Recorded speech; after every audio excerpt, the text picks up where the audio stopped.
Hello guys, very good evening everyone. Welcome to the session of thermodynamic workbook details solution for AN and JN examination. This workbook has been already shared in the Telegram channel Mechanical by Vishal sir. उसमें जाके आप इस thermodynamic workbook को download कर सकते हो और practice कर सकते हो. सॉल्यूशन के लिए आप इस वीडियो को रेफर कर सकते हो और काफ़ी चैप्टर्स के सॉल्यूशन हम ऑलरेडी कवर कर चुके हैं. आज हम क्या करने वाले हैं, आज हम नेक्स्ट चैप्टर के सॉल्यूशंस को यहाँ पे कवर करने वाले हैं. तो अभी तक हमने क्या किया है, basic concept, first law thermodynamics, second law thermodynamics, available energy के आज हम यहाँ पे क्वेश्चन डील करने वाले हैं और उसके बाद प्योर सब्सटेंस और थर्मोडायनेमिक रिलेशंस के क्वेश्चन को हम यहाँ पे डील करेंगे. तो ये मैंने ऑलरेडी कवर करवा दिया है आपको. आप इस यूट्यूब चैनल पर इस वीडियो का सॉल्यूशन देख सकते हैं, इन क्वेश्चंस का सॉल्यूशन देख सकते हैं. So without wasting much time let's start to our chapter जिसका नाम है हमारा available energy, which is very very important from your examination point of view. और आने वाले समय में इस चैप्टर से आपको ढेर सारे क्वेश्चंस मिलने वाले हैं. ठीक है, इसी के साथ साथ इस थर्मोडायनेमिक की वर्कबुक के साथ साथ आपको ये क्वेश्चन किए दिए अपनों ने शायद. हाँ, तो ये वाले क्वेश्चन अपनों ने नहीं किए मेरे हिसाब से, इसीलिए ऐसे आ रहा है. ठीक है, तो अभी इन क्वेश्चंस को सॉल्व करके अवेलेबल एनर्जी वाला चैप्टर शुरू करते हैं. और इसके साथ मैं आपको बता देता हूँ, मैकेनिकल बाय विशाल सर टेलीग्राम चैनल पर आपको थर्मोडायनेमिक्स की वर्कबुक के साथ साथ आईसी इंजन की वर्कबुक और आईसी इंजन की वर्कबुक, आरएससी की वर्कबुक, पावर प्लांट इंजीनियरिंग की वर्कबुक, ये चारों के चारों थर्मोडायनेमिक्स एंड इट्स एप्लीकेशन की मैंने वहां पर शेयर कर दी है. उसको डाउनलोड करके प्रैक्टिस कीजिएगा. उसमें कोई भी आंसर नहीं दिए गए हैं. तो पहले आप अपने अकॉर्डिंग उस वर्कबुक को with in given time period 1 घंटे या 2 घंटे में सॉल्व कीजिएगा. और उसके बाद अपने आंसर्स को जो भी आपके पास रिसोर्सेज अवेलेबल है, your handwritten notes, Google, कैसे भी करके प्रीवियस ईयर क्वेश्चंस की बुक, उनसे मैच कीजिएगा और फिर आप देखिएगा कि आपकी एक्यूरेसी कैसे आ रही है. मैंने उनमें आंसर इसीलिए नहीं दिए हैं ताकि आप अपनी एक्यूरेसी को वहां पर मेंटेन कर सकें. अदरवाइज होता क्या है कि अगर हम आंसर दे देते हैं तो वो प्रैक्टिस नहीं कहलाती है. आंसर देने को तो मैं दे दूंगा, मेरे आधा या 1 घंटे का मेरे को टाइम लगेगा, पीछे में उसका आंसर अपलोड कर दूंगा, but that will be not recommended by me if you are going to do rigorously practice for the AN and JN examination. तो करना क्या है, आपको खुद ब खुद क्वेश्चंस को सॉल्व करना है. बाकी आप इस वीडियो को रेफर कर सकते हैं, 1.5 टाइम की स्पीड पर भी देख सकते हैं, सो दैट आपको सभी क्वेश्चंस का आंसर मिल जाए. क्वेश्चन नंबर 26 देखिए यहाँ पे. An ideal heat engine operating on a reversible cycle produces 9 kilowatt. Engine 27 degree Celsius और 927 डिग्री सेल्सियस के बीच में काम कर रहा है. फ्यूल कंजप्शन आपको निकालना है. तो कैलोरीफिक वैल्यू भी आपको दे रखी है. अब देखिए क्वेश्चन क्या है, आइडियल हीट इंजन है. तो एक रफ पेज ले लेते हैं और उसमें क्वेश्चंस को सॉल्व करते हैं. चलिए, so this is question number 26. अब देखिएगा इसमें इन्होंने पावर कितनी दे रखी है, पावर दे रखी है 9 किलोवाट. ठीक है, और लोअर टेम्परेचर इन्होंने दे रखा है, वो दे रखा है 27 डिग्री सेल्सियस.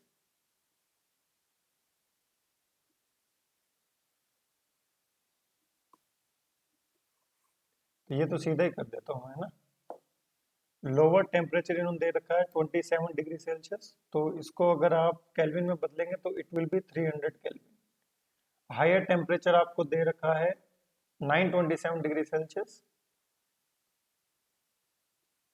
तो इसको आप केल्विन में बदलेंगे so it will be around 1200 kelvin. So अगर ये इंजन आपका आइडियल है, तो आइडियल हीट इंजन है, तो आप यहाँ पर टेम्परेचर की टर्म्स में एफिशिएंसी निकाल सकते हो.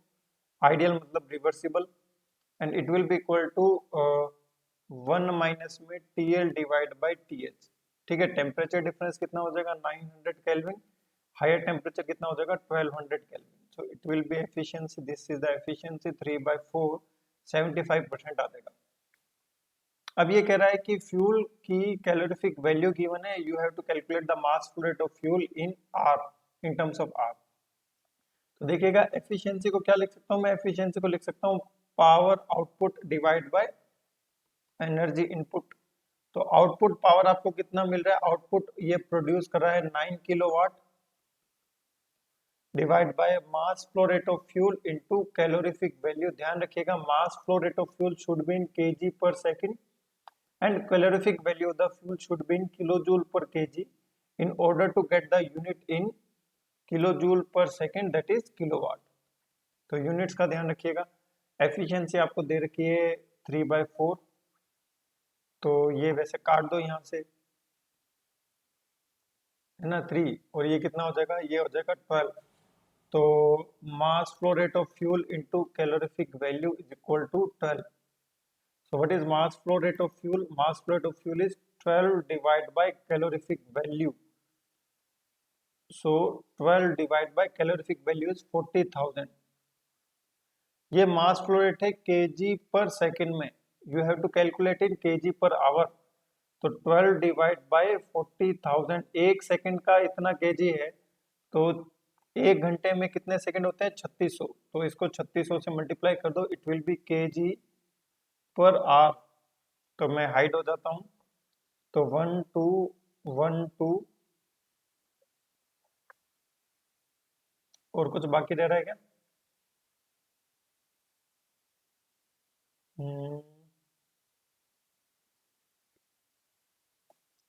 तो ये हो जाएगा आपका 9, ये हो जाएगा आपका नीचे 100। तो 12 9 जा 108, 108 divide by 100, so it will be 1.08 kg per hour. तो 1.08 kg per hour, your correct answer will be option C. ठीक है, चलिए क्वेश्चन नंबर 27 पर आइए।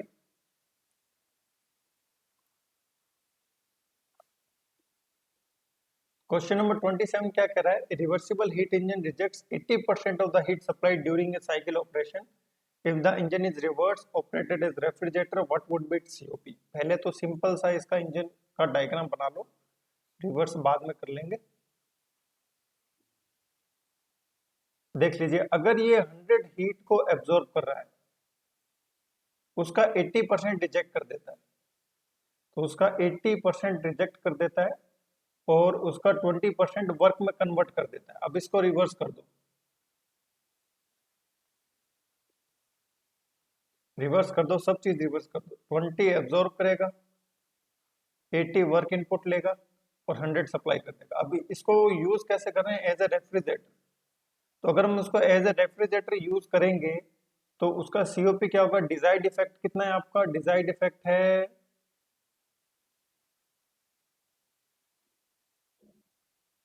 डिजायर्ड इफेक्ट उल्टा लिख दिया आपने, यहाँ 80 आएगा और यहाँ 20 आएगा। तो डिजायर्ड इफेक्ट है आपका 80 और वर्क इनपुट दे रहे हो आप 20, तो सीओपी कितना हो जाएगा? 4। बिना डायग्राम भी कर सकते थे। 80% हीट रिजेक्ट करता है तो एफिशिएंसी कितनी हो जाएगी? 20%। This is the efficiency of heat engine. तो सीओपी क्या होगी? हीट पंप की, हीट पंप की सीओपी हो जाएगी 5 और रेफ्रिजरेटर की सीओपी क्या हो जाएगी? 4, क्योंकि हीट पंप की सीओपी होती है हीट इंजन की एफिशिएंसी का reciprocal. Okay, so again answer will be option C. Question number 28, which of the following devices Clausius inequality? Clausius inequality मतलब लो टेम्परेचर से हाई टेम्परेचर पर हीट हम तभी सप्लाई कर सकते हैं जब कोई एक्सटर्नल एनर्जी इनपुट दिया जाए in the form of work in case of the vapour compression refrigeration cycle and in the form of the heat in case of vapour absorption refrigeration cycle. So ये domestic refrigerator इसका answer हो जाएगा, which produces the lower temperature as compare to that of the surrounding which is known as refrigeration. Correct कौन सा है ये आपको बताना है। A machine which violates Clausius statement will violate first law thermodynamics. नहीं, अगर कोई मशीन क्लोसियस स्टेटमेंट को वायलेट करती है it means it will violate the Kelvin Planck statement. Brightness ज्यादा होगी सर, बाद में देखेंगे। The machine which violate Kelvin Planck statement first law नहीं होगा। The machine which violate the second law thermodynamics will violate the first law thermodynamics. The machine which violate the Kelvin Planck will violate the Clausius Planck statement. Kelvin Planck statement will violate the Clausius statement. ठीक है, area of the PV diagram, PV diagram का work done area होता है। बहुत बढ़िया। चलिए ये question देखिए, question number 31। A heat engine receives 1 kilowatt heat transfer at 1200 Kelvin, 600 watt as a work with rest heat transferred at 300 Kelvin. Second law efficiency देखिए, very simple. Second law efficiency क्या होगी, देखिए actual efficiency divide by maximum efficiency. Actual efficiency कितनी है इसकी, कितना work produce कर रहा है, 600 वॉट वर्क प्रोड्यूस कर रहा है और हीट कितना ले रहा है, 1000 वॉट हीट ले रहा है, divide by maximum efficiency when it works on the Carnot cycle, 1 minus में TL by TH, TL by TH, TL कितना है 300 डिवाइड बाय टीएच कितना है 1200, तो ये भी अपना निकाला ही था 75% 3/4, तो 0.6 डिवाइड बाय 0.75,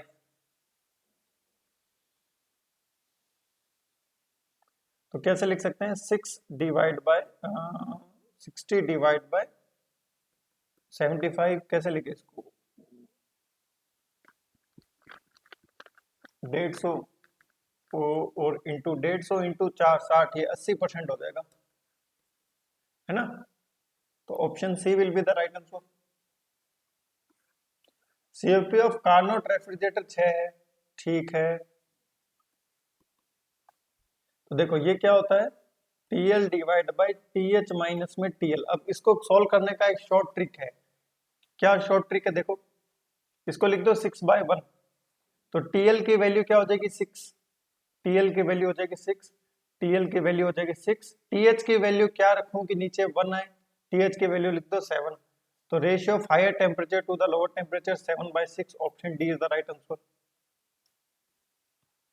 रेशियो टेक्निक से efficiency of reversible heat engine depends upon, reversible heat engine की एफिशिएंसी किस पर डिपेंड करती है, ये आपको बताना है।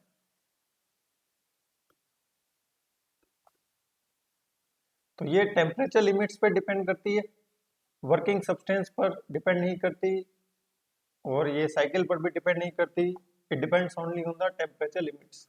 कार्नोट साइकिल में कौन कौन से प्रोसेस होते हैं, JE examination point of view से ये क्वेश्चन इंपॉर्टेंट है।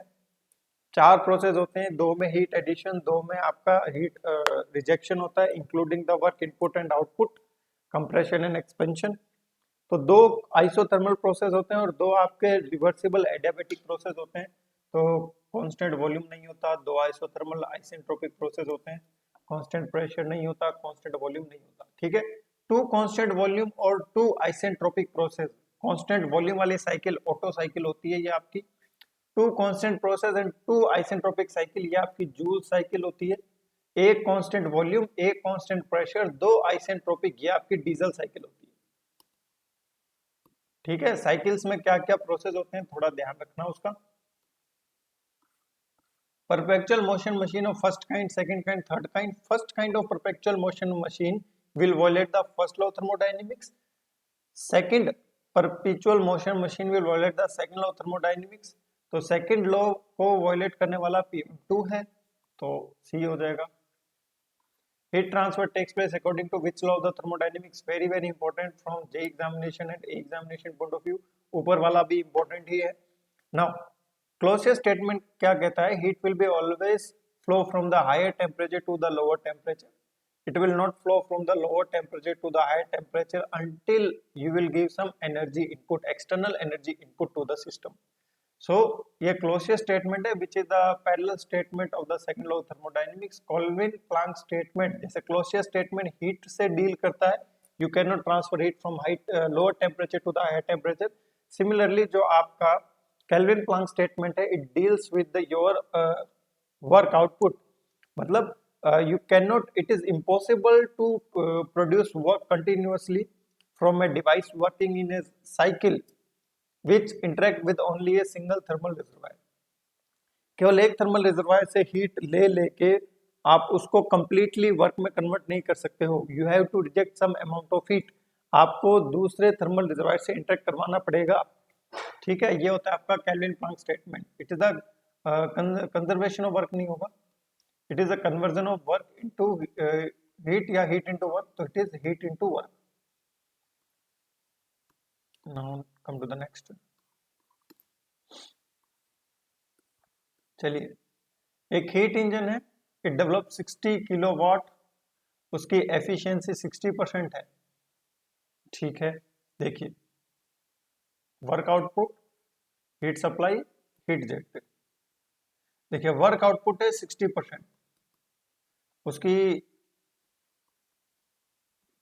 इनडायरेक्टली एफिशिएंसी दे रखी है, ठीक है, 60 किलोवाट है, मतलब 60% की वैल्यू 60 किलोवाट है। हीट सप्लाई करते हैं हम 100%, तो ये कितनी वैल्यू हो जाएगी 100 किलोवाट, और ये है 40%, तो ये कितना हो जाएगा 40 किलोवाट। तो ये 40 किलोवाट आ जाएगा। करने का तरीका क्या है देख लो, ये बिल्कुल सिंपल सा है। ये वर्क प्रोड्यूस करता है 60 किलोवाट,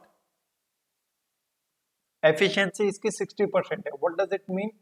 इसका मतलब क्या है? इसका मतलब ये है कि ये हीट लेता है 100%, वर्क में कन्वर्ट करता है 60, और हीट रिजेक्ट कर देता है 40।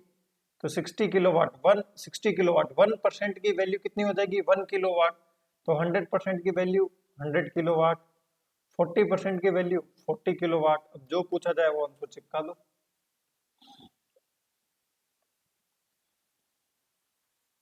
एंड आइडियल गैस, ये काफी अच्छा क्वेश्चन है। डेल पी अपॉन पी से इसका आप आंसर निकाल सकते हो, ठीक है, ये आप खुद कीजिएगा। आपको वैसे मैं बता देता हूँ, T note into D S करना है आपको, and D S is change in entropy, it will be C P L N final temperature by initial temperature, I will be hide, minus R L N P final by P initial. यहाँ से आप question कर लेना, engineering services examination का question है ये।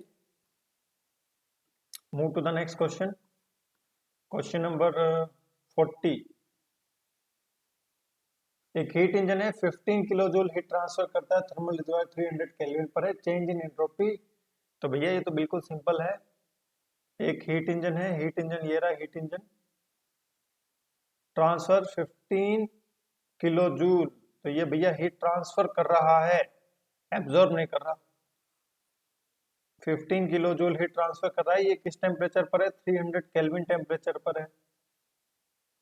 कितनी absorb कर रहा है मुझे नहीं मालूम, कितना वर्क प्रोड्यूस कर रहा है मुझे नहीं मालूम, ये दोनों मालूम। अब ये पूछ रहा है the change in entropy of the reservoir, reservoir की एंट्रोपी कितनी चेंज होगी। देखो रिजर्वायर में हीट एडिशन हो रहा है, तो प्लस का 15 kilo joule divide by temperature है 300। अब जूल में भी हो सकता है, तो 1000 से मल्टीप्लाई कर दो, 12125 प्लस का 50 जूल पर केल्विन, ऑप्शन बी। नाउ ये भी अच्छा क्वेश्चन है, question number 41।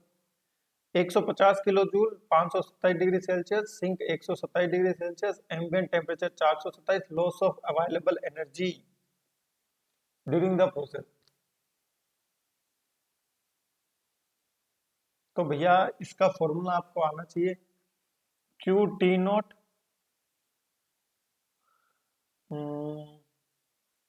T one minus T two divide by T one T two, यहां से आ जाएगा। केल्विन में बदल देना सब, 150 into T note, ambient temperature 47, सो 273 प्लस 47, और ऊपर वाला का टेम्परेचर डिफरेंस निकालो 127, 527 में से 127 जाएंगे कितना होगा 500, 400 हो जाएगा ये, डिवाइड बाय, अब मल्टीप्लाई करना है 127 प्लस 73, 200 200 200, ये हो जाएगा 400, और यहाँ 73 जोड़ेंगे 600 600 200, ये 800 हो जाएगा, 400 ये 400 कट गया, ये एक बिंदी से इसकी एक बिंदी चली गई, 273 सा 280, 320 हो जाएगा ये, 320 ये हो जाएगा 10, और ये हो जाएगा 4, 8 4 जा 32, ये 40 हो जाएगा, ये जीरो से ये जीरो कट जाएगा, 5 15 4 जा 60 आ जाएगा। तो आंसर हो जाएगा ऑप्शन आपका सी, ठीक है। चलो move to the next question. हाँ तो भैया बस ये होने वाला है।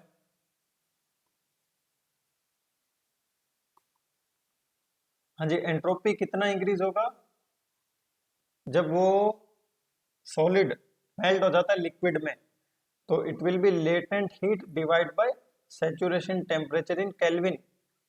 तो लेटेंट हीट कितना है 400 डिवाइड बाय सैचुरेशन टेम्परेचर कितना है, this is the change in entropy during the phase change, S F G है ये, एस एफ जी बराबर H F G divide by T saturation,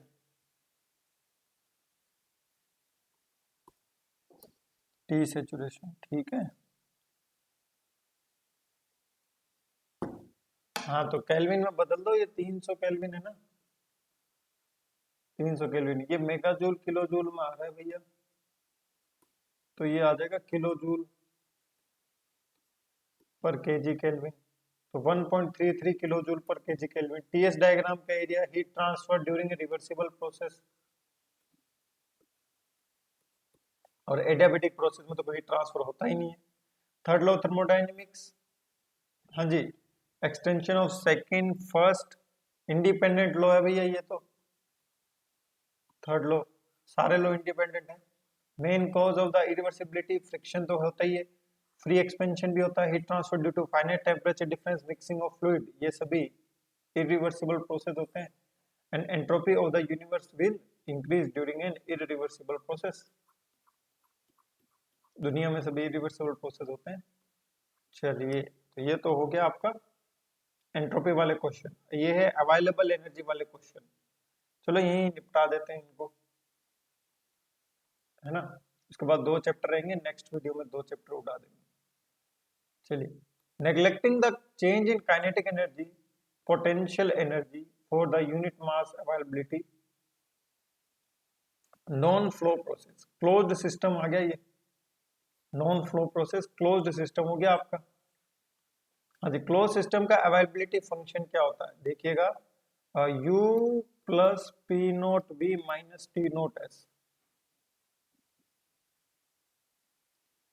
यहाँ लिखते हैं u plus P nought V minus T nought S, u plus P nought V minus T nought S is the availability function of close system. Open system का क्या होगा, open system के लिए हम u को चेंज कर देंगे h से, तो ओपन सिस्टम के लिए अवेलेबिलिटी फंक्शन क्या आएगा, h minus T nought S. हाँ जी, T note into change in entropy of universe, यहाँ नीचे आ जाओ सीधा, change in entropy of universe, change in entropy of system plus change in entropy of surrounding. नीचे आओ सीधा, क्वेश्चन पढ़ने की जरूरत नहीं है। Again same question, 100 kilo joule of heat है, एम्बिएंट टेम्परेचर है 300, टेम्परेचर डिफरेंस निकालो, 1000 माइनस 500 डिवाइड बाय 1000 इंटू 500, तो 500 से 500 गया, 1 2 3, 1 2 3, 30 kilo joule will be the right answer. अभी लिखवाया था फॉर्मूला इसका, ठीक है। I am going to give you the solution here, okay. Question आपको सॉल्व करना है। So a body of mass 2 kg, CP इतना है, टेम्परेचर इतना इतना हो गया, maximum work obtainable from the body till it's come to the equilibrium with the atmosphere. बताओ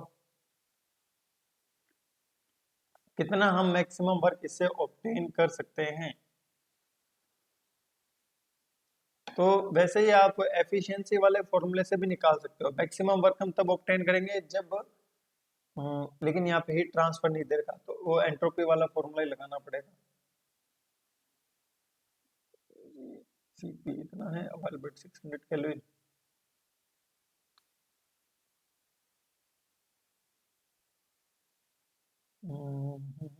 इसको दूसरे तरीके से करना पड़ेगा। एक तो देखो मैक्सिमम वर्क निकालने के, जहां भी मैक्सिमम वर्क आ जाए ना, कम्स टू द इक्विलिब्रियम। अच्छा, इक्विलिब्रियम में आ गया तो यहाँ पर अपने को क्या करना पड़ेगा, अवेलेबिलिटी फंक्शन यूज में लेना पड़ेगा। तो 5 बराबर change in availability function will give you the maximum work, u1 minus u2 minus T note delta S. यहां से कर लो,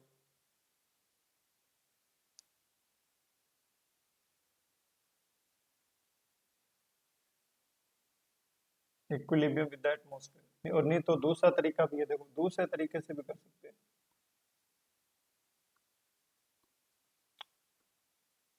दूसरे तरीके से बताता हूँ, एक सेकंड।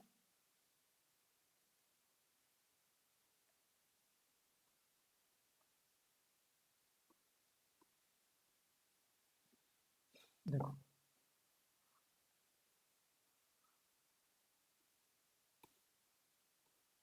फाइनाइट बॉडी है, 2 kg है, specific heat 1 kilo joule per kg kelvin है, टेम्परेचर इसका इनिशियल टेम्परेचर है 600 केल्विन और इसका टेम्परेचर है 300 kelvin. Okay, now see what does it is asking, it is asking when it comes to the equilibrium. तो जब इसका टेम्परेचर 600 से 300 केल्विन हो जाएगा, है ना, जब इसका टेम्परेचर 600 से 300 केल्विन हो जाएगा तो ये कितना हीट सप्लाई करेगा ये भी निकाल सकते हो आप। हीट सप्लाई क्या हो जाएगा, M C P D T. तो एम कितना है 2, सी पी है 1, इंटू चेंज इन टेम्परेचर कितना है 300, तो इसने 600 किलो जूल हीट सप्लाई की होगी।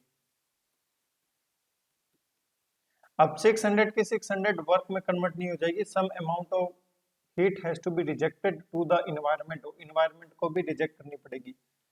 और maximum work change in entropy of universe से भी निकाल सकते हैं। कौन से फंडे से बताऊं आपको मैं?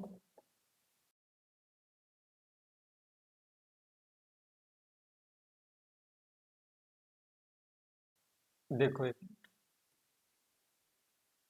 तो अवेलेबल एनर्जी वाला फंडा लगा लो, it is equals to Q minus में unavailable energy.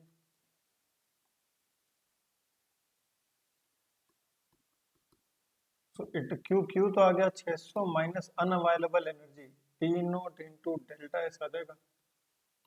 600 minus T note है 300, डेल्टा एस हो जाएगा C P L N, final temperature by initial temperature, final temperature divide by initial temperature, वैसे निकाल लो।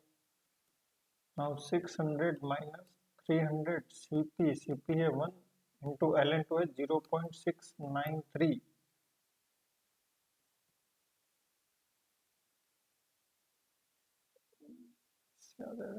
मास 2 से मल्टीप्लाई नहीं करना, इसको 2 से मल्टीप्लाई भी करना, एम डॉट सी, ठीक है। 600 माइनस 600 इंटू 0.693, तो इसको लिख लो 600 कॉमन ले लिया, 1 माइनस 0.693, 600 इंटू 7, 9 में से 9 गया 0 और 9 में से 3 गया 0.37, तो ये 6 इंटू 30.7, 6 7 जो 42, 6 3 जो 18, 184.2, option C is the right answer. चलो बढ़िया है। 6, हाँ जी, consider the following statement regarding the availability,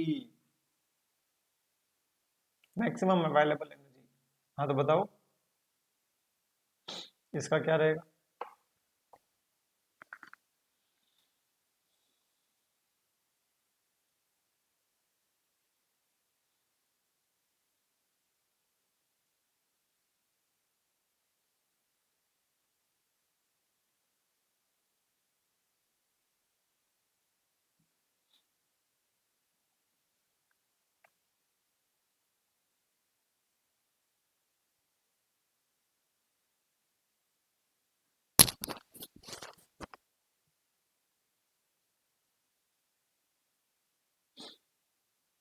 देखो, it is generally conserved, it can neither be negative or positive, it is the maximum theoretical work obtainable, it can be destroyed in the irreversibility। तो भैया तीसरा और चौथा correct है, तो option ए हो जाएगा, बाकी तो कोई बन नहीं रहा। 7 देखो, H1 ये तो वैसे निकल जाएगा, अवेलेबिलिटी निकालना है ना, availability is the difference in your availability function, तो H1 माइनस H2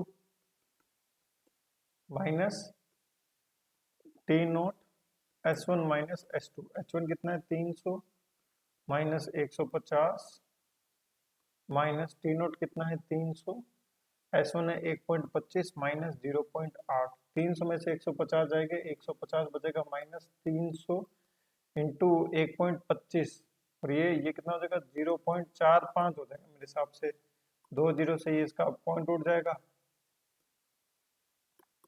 150 माइनस 145, 135 हो जाएगा ये, 90 प्लस 135, ये फिर ये 15 हो जाएगा। ठीक है, तो option A will be the right answer. Option देख के उड़ रहे हैं तो a heat reservoir is maintain at 927 degree Celsius, ambient temperature में 27 डिग्री सेल्सियस। अवेलेबिलिटी अवेलेबिलिटी कितना होगा, एफिशिएंसी पूछ रहा है ये तो 75% आ जाएगा, अभी किया तो था। एक तो 27 डिग्री सेल्सियस टेम्परेचर है, एक 927 डिग्री सेल्सियस टेम्परेचर है, टेम्परेचर डिफरेंस हो जाएगा 900 और हायर टेम्परेचर इन केल्विन ये हो जाएगा 1200, सो it will B 0.75 75%। Which of the following process is or are reversible? Heat transfer to finite temperature difference, free expansion, transfer of heat through a resistor, ठीक है, it is also a reversible process, है ना, loss, option A. Low grade energy, heat energy is also low grade energy. Unavailable energy is the portion of work which is not converted into the work, cannot be converted into the work even by a reversible heat engine, some has to be rejected. Very good. Heat engine भैया 1200 kelvin, 500 reject कर रहा है, 300 पे power output दे रखा है, क्या निकालना है? What will be the irreversibility of the system? Irreversibility क्या होता है? Maximum work minus actual work.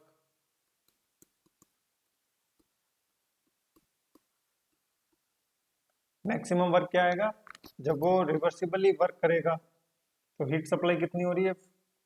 500 kilowatt. Efficiency कितना है? देखो 1200 अगेन 300, 927 और 27, 75%, 3/4 ये मैक्सिमम वर्क। और एक्चुअल वर्क कितना है? 180, तो ये कितना हो जाएगा? 125, 125 इंटू 3, 375, 180, तो 20, तो ये हो गया 200, 195 आ रहा है क्या? चेक करते हैं कितना आ रहा है, 195 आ रहा है, ऑप्शन ए। और इसका आंसर आप कमेंट सेक्शन में दीजिएगा। What will be your suggestion कि मैक्सिमम यूजफुल वर्क कब होगा? जब टू फाइनाइट बॉडीज के बीच में हीट इंजन को हम यूज में लेते हैं until they get into the thermal equilibrium. You have to calculate the maximum useful work, ठीक है। एंड ऑल्सो आप कमेंट सेक्शन में बताइएगा कि ये सी और डी ऑप्शन एक सही है क्या? नहीं। ऑल्सो आप कमेंट सेक्शन में ये भी बताइएगा कि फाइनल टेम्परेचर की वैल्यू किसके इक्वल होगी, ठीक है। चलिए, तो नेक्स्ट वीडियो में मैं क्या करूंगा, प्योर सब्सटेंस और थर्मोडायनामिक रिलेशन का सॉल्यूशन अपलोड कर दूंगा। तो तब तक के लिए guys bye bye, take care, love you all. And अगर आपको वीडियो अच्छी लगी है तो इस वीडियो का आप ज़्यादा से ज़्यादा शेयर भी कर सकते हैं। सी इन द नेक्स्ट सेशन। जय हिंद, जय भारत।